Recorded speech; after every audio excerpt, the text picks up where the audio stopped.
So students, today we are going to learn gravitational potential due to a spherical shell. आज हम एक derivation देखने जा रहे हैं। ग्रेविटेशनल पोटेंशियल हमें फाइंड आउट करना है एक स्पेरिकल शेल का। ठीक है, अब स्पेरिकल शेल का एग्जांपल होता है हमारा जो बॉल होता है। तुम जब बॉल दबाते हो तो तुमने देखा कि बॉल अंदर की ओर जाता है और उसके ऊपर बॉल के अंदर क्या होता है, हवा होता है, बॉल के बाहर भी हवा होता है। So that is the example of the spherical shell. तो स्पेरिकल शेल को आई होप तुम लोगों ने इमेजिन कर लिया। तो let us write the topic एक और बार। हम डिराइव करने जा रहे हैं gravitational potential due to spherical shell. Spherical shell के कारण ग्रेविटेशनल पोटेंशियल क्या होगा। स्पेरिकल शेल, तो कंसिडर करते हैं एक स्पेरिकल शेल, जल्दी से ड्रॉ कर लेते हैं। ये हमारा स्पेरिकल एक परफेक्ट गोल बनाना एग्ज़ाम में, तो ये हमारा मेरा थोड़ा सा परफेक्ट नहीं है, तो ये एक स्पेरिकल शेल है। वो क्या है, उसका सेंटर है। ठीक है, अब मुझे इसका ग्रेविटेशनल पोटेंशियल फाइंड आउट करना है। तो मैं क्या करूँगी, इस ग्रेविटेशनल स्पेरिकल शेल को मैं यहाँ से कट मारूंगी। ठीक है, उसकी कुछ थिकनेस रहेंगी और यहाँ से, तो उस पोर्शन को मैं पहले ग्रेविटेशनल पोटेंशियल फाइंड आउट करूँगी और फिर उसके बाद मैं क्या करूँगी, मैं इंटीग्रेशन अप्लाई करूँगी, तो मुझे पूरा gravitational potential due to the entire spherical shell I will get. तो जल्दी क्विकली वी विल ड्रॉ। तो C and D, E and F, अभी यहाँ से मैंने कट मारा है दो एंड इसकी थिकनेस है सी ई के बराबर। ठीक है, ओ सेंटर है in, this is a perfect spherical shell. I will draw the diameter. O से मैंने ज्वाइन कर लिया, this is A and this is B. ये सब क्विकली लिख लेते हैं। Consider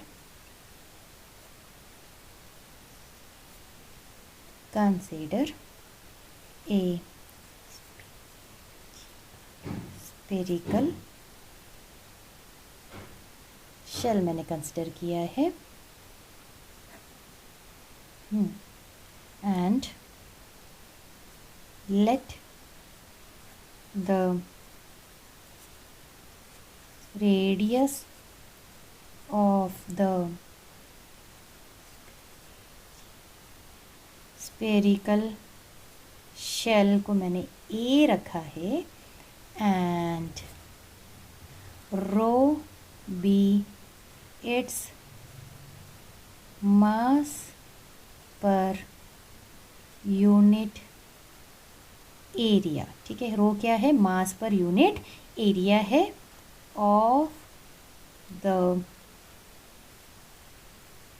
of the surface. ठीक है, अब मैंने ये जो कट मारा है इसके बारे में भी लिख लेती हूँ। Draw two planes very close to each other perpendicular to, यहाँ से मैंने एक P कंसिडर किया है, तो ये ओ बी को परपेंडिकुलर। ठीक है, perpendicular to O B, P अभी नहीं कंसिडर करते, O B, and cutting the shell C D and E F respectively, and cutting the shell in C D, ये दिख रहा है तुम्हें, C D and E F respectively. अब क्या किया मैंने, इसको यहाँ से काट दिया, तो ये सी के है, तो ये सी के क्या रहेगा। अब कट करने के बाद तुम्हें यहाँ पे क्या मिल रहा है, ऐसा एक स्लाइस मिलेगा। नींबू को कट मारने के बाद ऐसा ही स्लाइस मिलता है, एग्जैक्टली ऐसा एक स्लाइस मिलेगा, और उसकी थिकनेस क्या रहेगा, थिकनेस सी के बराबर रहेगा, और उसका जो न्यू रेडियस रहेगा वो सी के बराबर रहेगा। ठीक है, सी के बराबर उसका रेडियस रहेगा और सी ई क्या रहेगा, उसका थिकनेस रहेगा। So we will write that portion. तो उसे भी ड्रॉ करना है तो तुम ड्रॉ कर सकते हो। तो मेरे को कट करने के बाद ऐसा मिला, तो सी के अभी सेंटर हो गया है, सी से के, और थिकनेस क्या रहेगा, ई तक। ठीक है, ये ई है, ये सी है और ये के है, सी के, एंड यहाँ पे उसकी जो थिकनेस रहेगी सी ई के बराबर। ऐसे हमने अभी देख लिया, सी के बराबर रेडियस रहेगा और थिकनेस रहेगा सी ई के बराबर। तो अभी हम आगे और लिख लेते हैं, then these planes then these planes cut a ring, जो हमने बोला है वही लिखेंगे, कट ए रिंग और slice from the shell for which, अभी जो न्यू रेडियस रहेगा, radius is equal to slice का क्या रहेगा, C K, and thickness equal to C E. ठीक है, मैं फिर से तुम्हें एक्सप्लेन कर रही हूँ।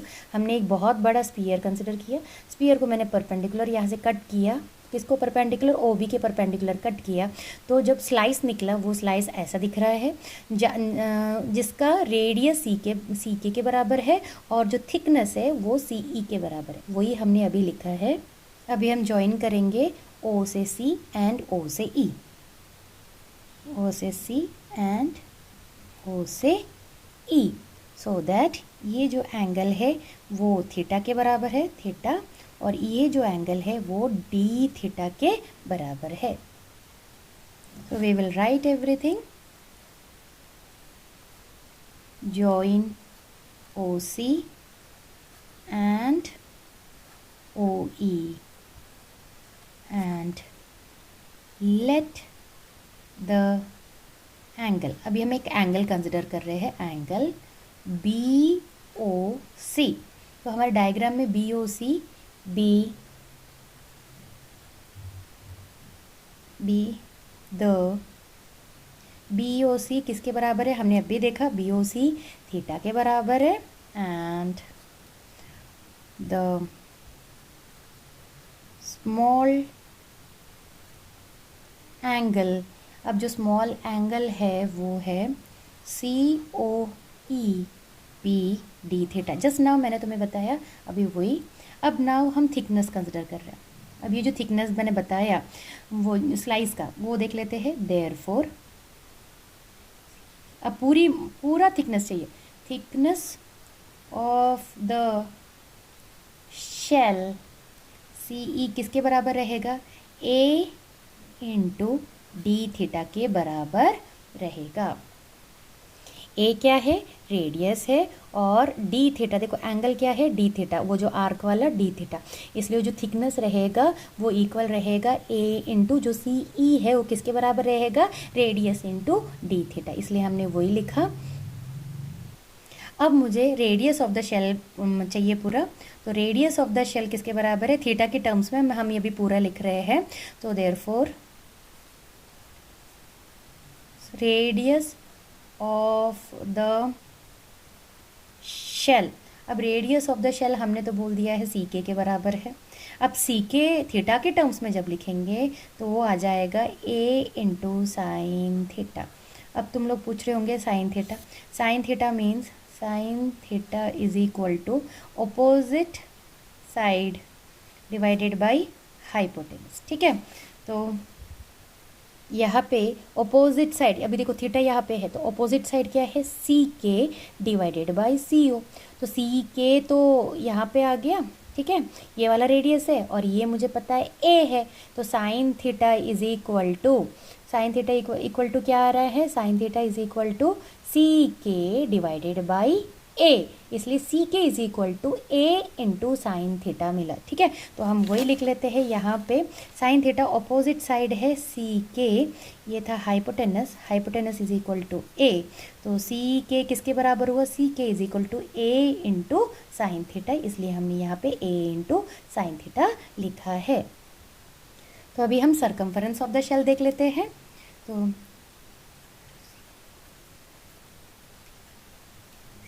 circumference of the shell is equal to 2 pi into radius होता है, 2 पाई इंटू रेडियस, तो 2 पाई इंटू रेडियस था हमारा सी के, तो सी के किसके बराबर है, 2 पाई इंटू सी के है, अब भी हमने निकाला ए साइन थीटा। ठीक है, अभी हम सरफेस एरिया निकाल लेते हैं, hence surface area of the slice is equal to 2 pi A, यहाँ सरफेस एरिया क्या रहेगा, surface area is equal to thickness into circumference के बराबर रहेगा थिकनेस इंटू सरकमफेरेंस। थिकनेस आ गया है ए इंटू डी थीटा और सरकमफेरेंस आया 2 pi A sine theta into D theta भी था, सो यहाँ पे भी आ गया, नहीं यहाँ डी थीटा नहीं है, इंटू थीटा, तो ये आ गया 2 pi A square sine theta into D theta. अब मास ऑफ द स्लाइस निकालते हैं। Mass of the slice is equal to 2 pi A square sine theta D theta into, भी देखा mass of the slice is 2 pi A square sine theta D theta into rho. अब ये कैसे आया, तो उसके लिए भी एक एक्सप्लेनेशन है। रो क्या है, मास पर यूनिट एरिया, कौन सा एरिया, यानी यहाँ पे क्या करेंगे हम, सरफेस एरिया, तो रो मिल गया is equal to mass divided by, अभी हमने डिराइव किया था 2 pi A square sine theta D theta, तो इसमें से हमें मास क्या मिला, mass is equal to rho into 2 pi A square sine theta D theta. तो ये वाला एक्सप्लेनेशन है, ये हमने यहाँ पे मास ऑफ द स्लाइस में लिख लिया 2 pi A square sine theta D theta. अभी हम एक पॉइंट P आउटसाइड कंसिडर कर रहे हैं, ठीक है। हमें अभी 3 केसेस, डिफरेंट केसेस देखना है। Potential point outside, gravitational potential due to point outside, gravitational potential due to on the surface and gravitational potential due to inside, ठीक है। तो मैंने P कंसिडर कर लिया, तो मैंने इसको एक्सटेंड करके मैंने P को ज्वाइन कर लिया, ठीक है, और यहाँ से भी मैंने ज्वाइन C को कर लिया, ठीक है। तो एक और बार COB जो है वो थीटा एंगल के बराबर है और यहाँ पे डी थीटा के बराबर है। यहाँ पे x से है, C से P x से है और P से O जो है वो R के बराबर है and small a is the radius. तो we will write everything. So now consider a point P outside the spherical shell at a distance, कहाँ से, फ्रॉम द सेंटर, सेंटर से at a distance x from the centre, join OP। Now every point on the rim, अब ये जो rim है वो कौन से डिस्टेंस पे है, x डिस्टेंस पे है, क्योंकि C से P का जो डिस्टेंस है x है, हमने उसी को लिखा है। Every point on the rim of the slice और रिंग, स्लाइस या फिर ring is at a distance of CP, that is x from P। So we will find, तो ग्रेविटेशनल हमने पोटेंशियल पहले निकाल लिया था, therefore potential at P due to the ring dV is equal to minus, हमने देखा G into mass, जो अभी हमने निकाला, जी हम वो लिख लेती हूँ मैं, मास, और डिस्टेंस क्या है, x पे है, ठीक है। तो G इंटू मास, मास हमें अभी मिला था 2 पाई ए square rho sine theta D theta upon x। अब मुझे ये x की वैल्यू मिल गई तो मुझे आंसर मिल जाएगा, तो मैं अभी x की वैल्यू फाइंड आउट करने की कोशिश करती हूँ, ठीक है। तो to find the value of x, consider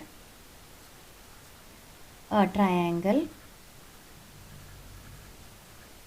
OCP, कौन सा ट्राइंगल कंसिडर कर रहे हैं, OCP। Wait, I will show you. अभी OCP क्या है, OCP, रिमेंबर स्टूडेंट्स, यहाँ 90 डिग्री नहीं है, अगर 90 डिग्री होता तो हमें हाइपोटेनस वाला थियरम लगा सकते थे, ठीक है। तो इसके लिए अभी मुझे क्या करना पड़ेगा, मुझे कंसिडर करना पड़ेगा, मुझे x स्क्वायर की वैल्यू चाहिए। ये जो x स्क्वायर किसके बराबर रहेगा, a square plus R square के बराबर रहेगा माइनस 2AR कॉस थीटा के बराबर रहेगा। That you already studied. तो मैं अभी वो डायरेक्टली वो ट्राइंगल पे अप्लाई कर रही हूँ। तो ट्राइंगल अभी हमने कंसिडर कर लिया है, तो आ जाएगा x square is equal to a square plus R square minus 2AR cos theta. मैंने जैसे बोला वहाँ पे एंगल 90 नहीं है, 90 होता तो हम हाइपोटेनस थ्योरम लगा सकते थे, बट अभी हम 90 हाइपोटेनस थ्योरम नहीं लगाएंगे। तो एक्स स्क्वायर किसके बराबर रहेगा, a square plus R square minus 2AR cos theta के बराबर रहेगा। ठीक है, नाउ डिफ्रेंशिएट करो इसको। डिफ्रेंशिएटिंग वी विल गेट, इसको जब हम डिफ्रेंशिएटिंग करेंगे तो मिलेगा 2x dx is equal to 2AR sine theta, क्योंकि कॉस थीटा को डिफ्रेंशिएट कर रहे हैं तो माइनस साइन थीटा आया होता तो माइनस कैंसिल हो गया एंड इनटू थीटा। या एक और रीजन लिखो, हियर A एंड R दोनों रेडियस है, दोनों कांस्टेंट है, तो A and R are constant. तो 2 कैंसिल हो गया, तो x किसके बराबर हो गया, so x becomes x is equal to AR sine theta D theta upon dx। अब इसे हम सब्स्टिट्यूट बैक करेंगे हमारे, मैंने जहाँ बोला था dv is equal to minus G into M upon x जो था वहाँ पे हम सब्स्टिट्यूट करेंगे। तो सब्स्टिट्यूटिंग 2 in 1,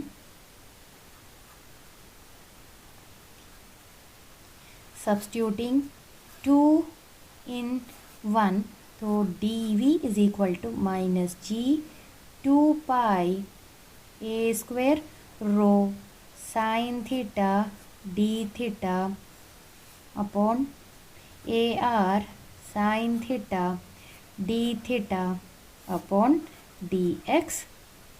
कैंसिल करो तो रह जाएगा 2 pi a rho ji upon R into dx।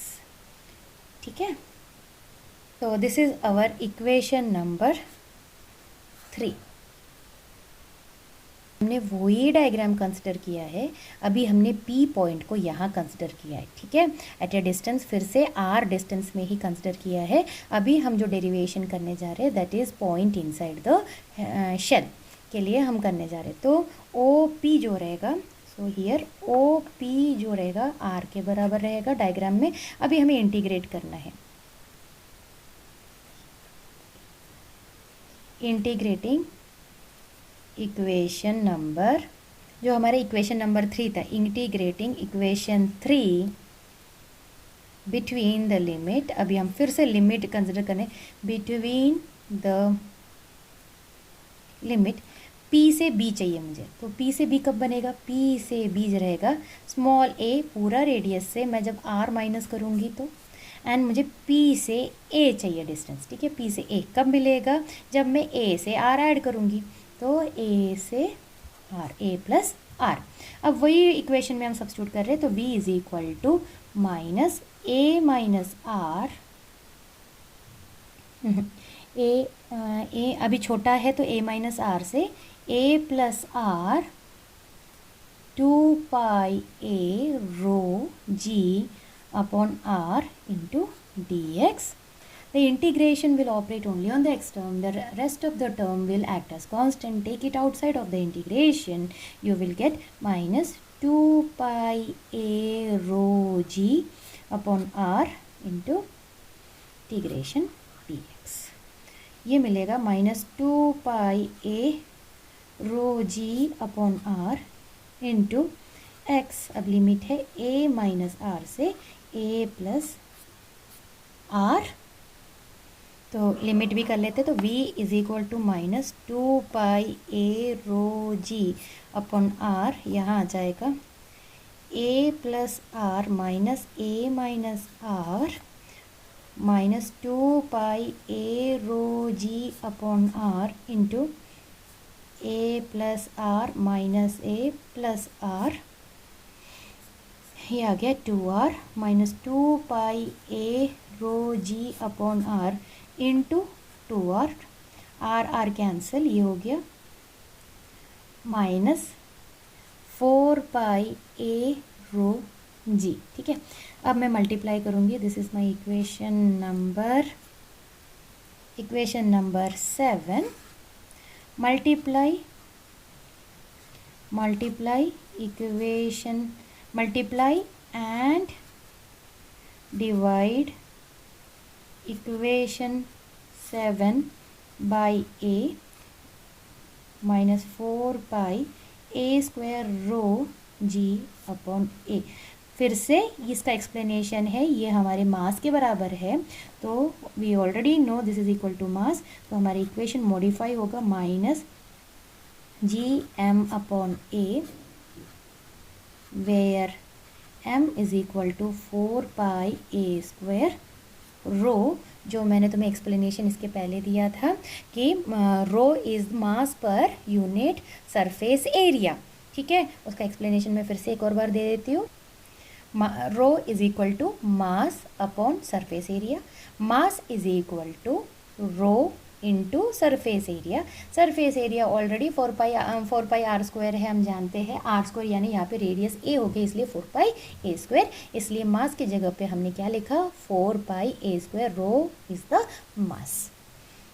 तो आई होप ये समझ में आ गया। तो हमें वेलोसिटी क्या मिला, minus G M upon A के बराबर मिला। ठीक है, minus G M upon A.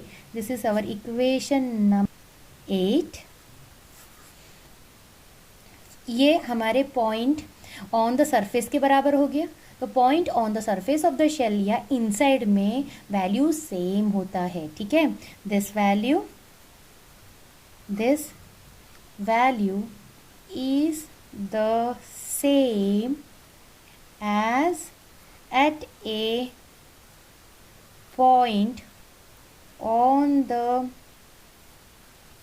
surface of the shell, very important। hence potential at every point within a shell, अंदर सेल, अंदर की जो एनी पॉइंट अगर तुमने कंसिडर किया शेल के अंदर, वो किसके बराबर रहेगा, पोटेंशियल ऑन द सरफेस के बराबर रहेगा। ठीक है, इनसाइड और ऑन द सरफेस में सेम रहेगा। ठीक है, hence the potential at every point within a spherical shell is the same as on the surface of the shell। तो हमने यहाँ पे तीन केसेस कंसिडर किया था। फर्स्ट केस में हमने पॉइंट आउटसाइड कंसिडर किया था, सेकंड केस में potential on the surface of the shell consider किया था, और थर्ड में हमने point inside the shell consider किया था। तो हमने ये कंक्लूजन आया है कि potential on the surface of the shell is equal to potential inside the shell. तो हमने हम ग्राफिकल रिप्रेजेंटेशन से हमने ये देखा है, यहाँ से अंदर शेल का, तो यहाँ पे कांस्टेंट है, वो किसके बराबर रहेगा, v is equal to minus G M upon a, जो मैंने अभी बताया potential on the surface of the shell as well as inside में सेम रहेगा। और जैसे ही हम पोटेंशियल आउटसाइड में जाएंगे तो ये जो पोटेंशियल है वो डिक्रीज होना शुरू होगा, v is equal to minus G M upon R के बराबर होगा। Thank you.